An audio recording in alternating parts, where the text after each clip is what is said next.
Women continue to play a critical role in South Africa's electoral processes, including in leadership positions within the Independent Electoral Commission.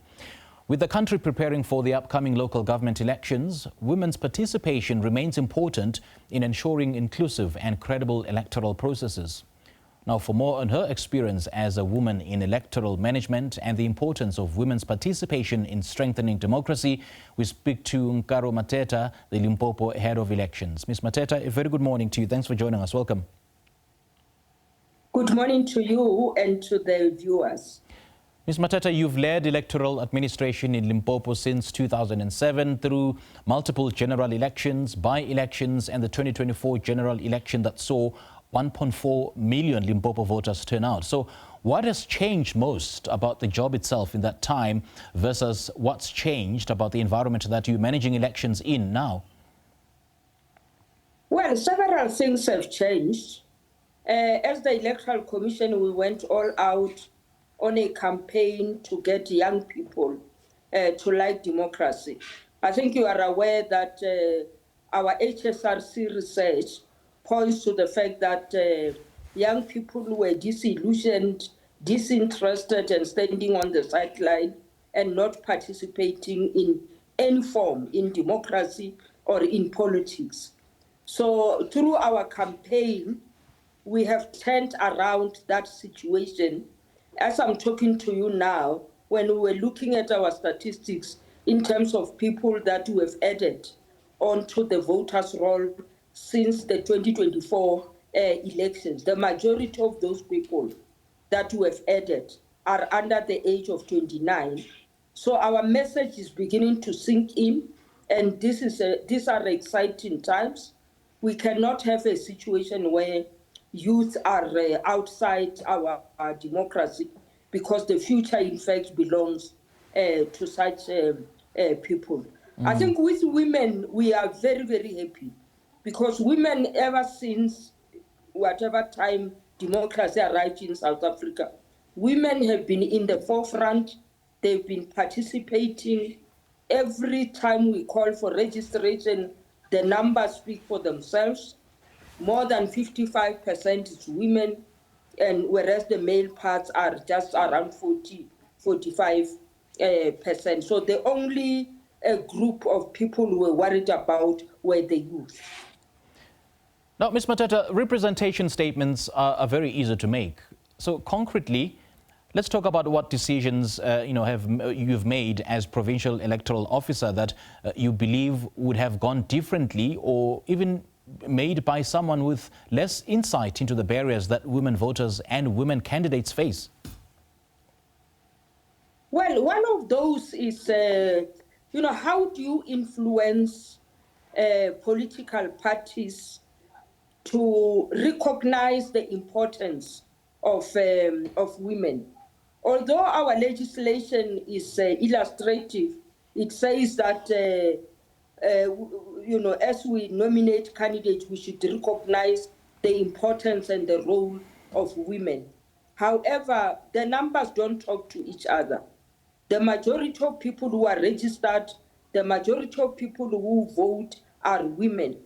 However, the outcome of elections, eventually as people occupy seats, you find that 70% of the seats are actually occupied by male, and 30% or even less are occupied by female. I think the outcome of 2021 really brought us to that particular level. Even with candidate nomination, how I wish that we could strengthen our legislation that, and we're not saying don't just put a woman for the sake of putting them there. The most important thing is that women are equally competent, and women can become political leaders. They can become mayors and speakers and any other role in the municipality. So it's actually worrying that we do not have an enabling perhaps legislation or regulation that would force political parties to recognize that you can't submit a list of candidates where 80% of those candidates are males and only 20% are females, whereas participation is actually, the majority is actually women.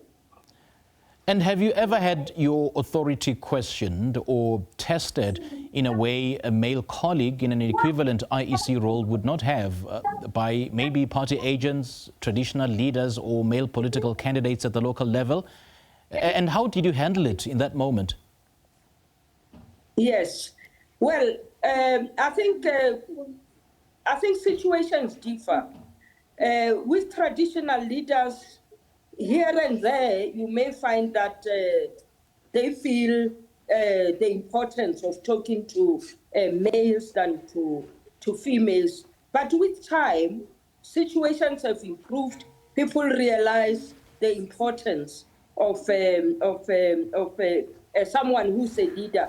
First of all, you must just respect the position of that particular person in their own right as a leader, and eventually, treat them like you treat a male counterpart. Secondly, the people we work with, because we are working in democracy, we do not differentiate between a male and a female. As long as you are holding a position, we need to respect that particular position. Of course, our major stakeholder are political parties and independent candidates. Of course, there are some political parties that don't respect at all. They don't feel women could become leaders. And as long as a leader you are focused and you know what you want to achieve, you work according to your objectives, and you do not go astray, and you do not become angry when you get ill-treated. You normally, are able to move forward and show people the direction, and eventually such people end up, backing you and supporting you in your role. And the IEC talks about gender parity in its leadership structures. I know that you touched on it a little earlier. So is that parity real at every level of the organization in Limpopo, down to the municipal electoral officers and presiding officers on election day? Or does it perhaps thin out the closer you get to the ground? Well, we do recognize the importance. I think at a voting station level, we hire, in Limpopo, for example, we hire close to 30,000 people. The majority of people that we normally hire are women, so which is very, very important, because then it corresponds with their participation in democracy. And then within our structure as the Electoral Commission, we are guided by equity. There is something called employment equity. So employment equity then monitors, when you hire people, you don't have to have any imbalance. You need to flatten out and have equal number of people, as many males and as many females as you possibly can. So if for some reason we recognize that we have a lot of females, we need to balance it out by hiring more males, and to also recognition of different groupings in our country. Let's now talk voter registration numbers. And those numbers are one thing. Candidate lists are another. Yes. So what do the numbers actually show for women's representation on party candidate lists for the local government elections in Limpopo? And is that number moving, or is it stagnant?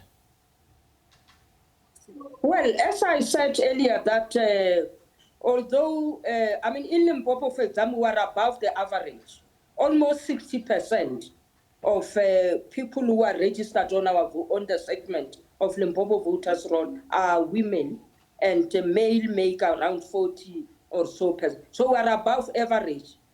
Candidate nomination, normally, the majority of people who get nominated as candidates are male. And although there is a little bit of improvement with the youth, In the past, there were very, very few young people. These days, some political parties are recognizing the importance of youth as well, besides women. Now, the bitter pill to swallow is when a woman gets elected as a councillor, perhaps as a ward councillor, and then maybe 3 years later, they resign.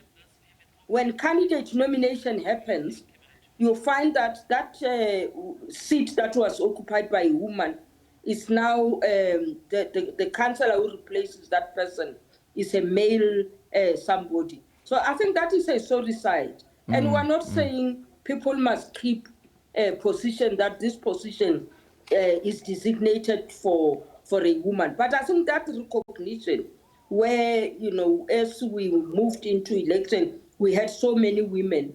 It can never be right that when a woman resigns, then they get replaced by a male. And having said that, I'm actually glad you touched on that point. Let's talk about some of the specific or the documented barriers that actually stop rural Limpopo women from standing as ward councillors. Could it be the cost of campaigning? Could it be safety, cultural resistance, party gatekeeping?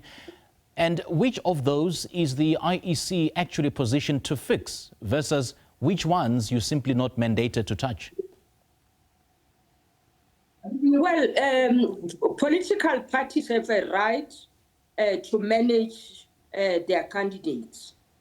We have a code of conduct where we govern how they do their things, but how they nominate candidates, the Electoral Commission does not have authority to influence how candidates get nominated.